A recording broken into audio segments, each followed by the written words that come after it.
Welcome back to your hour. Jamie Whitfield joins us now. She has a YouTube channel called Recovery Matters, and she's here today to talk to us about Complacency complacency. and surrendering, a couple things. Okay.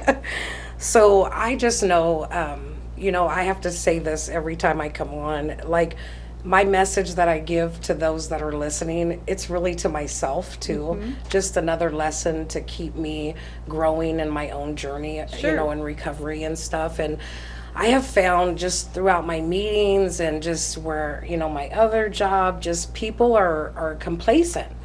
And what that looks like is basically is those in between moments where you think people tend to use the sentence, I got this, in their recovery. And I just cringe when I hear it because we don't have anything, When you think that you have everything figured out, you have heightened your chances of relapsing. And so when you start thinking, oh, I got this, I'm good, I don't need this meetings, I don't need this, I don't need that, you're in trouble. And so I know that sometimes even throughout my own journey, I've gotten complacent.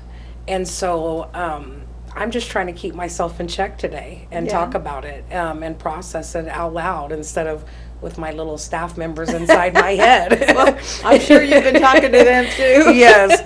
And so basically the complacency will set you up, like I said, for that relapse. And what happens is when you think that you no longer need a sponsor, you no longer need a meeting, you no longer need to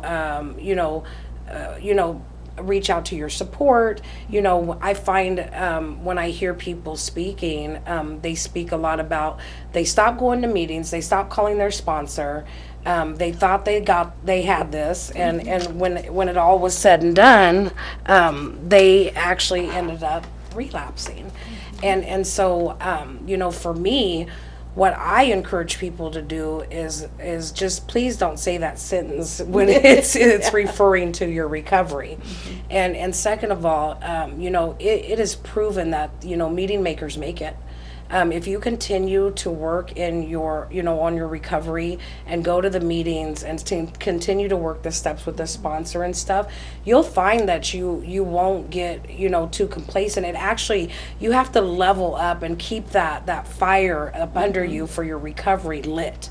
And so I just encourage people to continue to just never get so comfortable and conceited is one word that I would like to use too, because I want to tell my viewers too, like, just because I sit here and I'm able to speak about my own recovery journey doesn't mean that I've got this. It doesn't mean that I'm on any high horse about where I'm at in my recovery.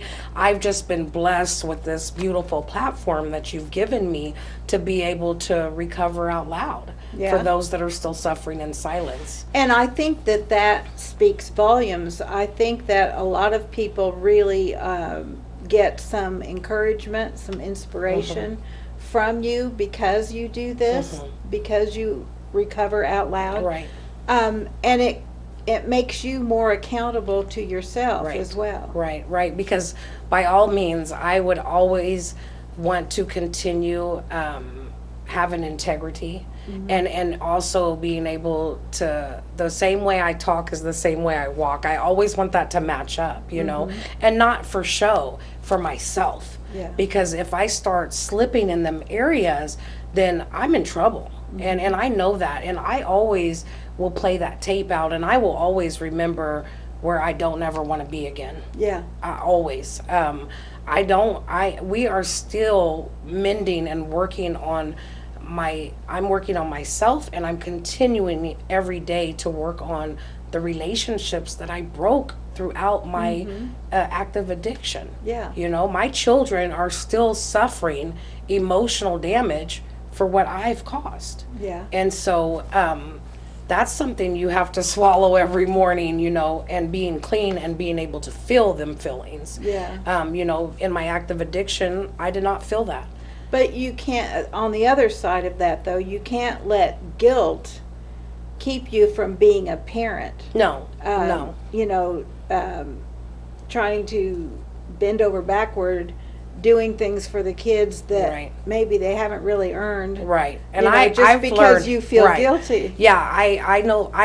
Sometimes I have to catch myself not to parent out of guilt. And we had the same conversation in one of our groups at the treatment facility about working on our bad habits. And that was one of them that I shared, is parenting out of guilt. Yeah. Because I am one that, oh, you didn't do anything this week and you just left your trash out, but I'll go ahead and buy you that game card. It's fine, And I have to check myself sometimes, because I'm like, it's not fine. Yeah. And I'm not doing them any favors by Right. letting them not be responsible, Right. and clean up after themselves, and giving them chores to do, and holding them accountable for when they're done or not done. Right. And so I'm learning too, and I'm still growing in that aspect as well. And I also wanted to, there was a reading yesterday that really just touched my heart, and it was talking about surrendering and being complacent in our recovery and conceit, just everything we talked about. But it also says that, but it's when we learn, basically, what we learn and how we use what we learned as our tools to stay clean is what makes a difference in our lives, Right. and in our journey. And it also says, and when we discover that self-therapy isn't therapeutic after all, we need to take advantage of our therapeutic value of one addict helping another. And that just goes back to staying connected with in your recovery journey, as long as as far as going to your meetings, staying connected with your sponsor, because that sponsor is an addict as well, a recovering addict as well. Been there, And done that. Yes, Yeah. and in our readings, it says it over and over again about the therapeutic value of one addict helping another. Sure. That person can always identify with you in some way, form, or another about what you're going through.